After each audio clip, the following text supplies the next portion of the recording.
ہم کریں گے ہر مظلوم کی حمایت۔ السلام علیکم، میں ہوں حرین فاطمہ اور آپ دیکھ رہے ہیں حمایتی نیوز HD چینل۔ نظر ڈالتے ہیں آج کی اہم خبروں پر۔ روزنامہ حمایتی نیوز رپورٹ فہیم احمد رائے ملیر میں قانون کی بے بسی، اسٹیٹ ایجنٹ فیض محمد کا کروڑوں کا فراڈ، سچ دکھانے پر صحافی کو جان سے مارنے کی دھمکیاں۔ کراچی بن قاسم ملیر کے تھانہ بن قاسم کی حدود میں لاقانونیت نے خطرناک شکل اختیار کر لی ہے۔ خود ساختہ اسٹیٹ ایجنٹ فیض محمد ولد منظور احمد نے سادہ لو عوام کو پراپرٹی کی خرید و فروخت کے نام پہ لوٹنا معمول بنا لیا ہے۔ اب صحافت کو دبانے کے لیے سینئر صحافی سلیم میمن کو کھلے عام جان سے مارنے کی دھمکیاں دی جا رہی ہیں۔ فیض محمد نے علاقہ مکین ارشد علی سے ایک گھر کی خریداری کے نام پہ 5 لاکھ روپے نقد ٹوکن کی مد میں وصول کیے، بقایا 8 لاکھ روپے بھی سودا طے کیا۔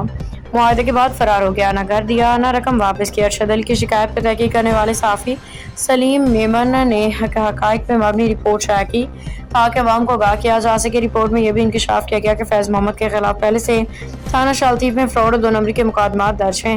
صحافت کا یہ فرض نبھانا فیض کو نہ بایا۔ اس نے فون کال کے ذریعے سنگین دھمکیاں دیتے ہوئے کہا، میرے خلاف FIR ہو یا میڈیا قانون میری جیب میں ہے، میں تمہیں جعلی صحافی بنا کے بدنام کروں گا، پیسے دے کے تمہارے خلاف جھوٹی خبریں چلواؤں گا۔ متاثرین کی چیخ، قانون کی خاموشی۔ سلیم میمن کی خبر کے بعد متاثرین سامنے آئے جنہوں نے بتایا کہ فیض محمد نے جھوٹی اور جعلی دستاویزات تیار کر کے اپنے شناختی کارڈ، جعلی معاہدہ اور ویڈیو بیان دے کے لوگوں کو بھروسہ جیتا اور پھر کروڑوں روپے لوٹ لیے۔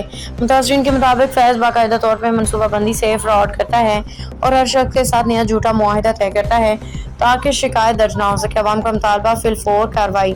فراڈ کی زد میں آنے والے سائلین نے IG Sindh, SSP Malir, DSP بن قاسم، دیگر اعلیٰ حکام سے اپیل کی ہے کہ وہ فیض محمد کے خلاف فوری گرفتاری اور مکمل انکوائری کی جائے، متاثرین کی رقوم کی واپسی کو یقینی بنایا جائے، صحافی سلیم میمن کے مکمل تحفظ فراہم کیا جائے، صحافی سلیم میمن کو مکمل ریاستی تحفظ دیا جائے، صحافت کو دبانے والے مافیاز کے خلاف سخت قانونی کارروائی عمل میں لائی جائے۔ روزنامہ حمایتی نیوز کا موقف: ہم سمجھتے ہیں کہ صحافیوں کو دھمکیاں دینا آئین و قانون کے خلاف ہے۔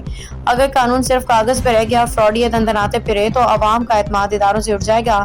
ایسے عناصر کے خلاف مثال بنانا ضروری ہے تاکہ معاشرہ محفوظ ہو سکے۔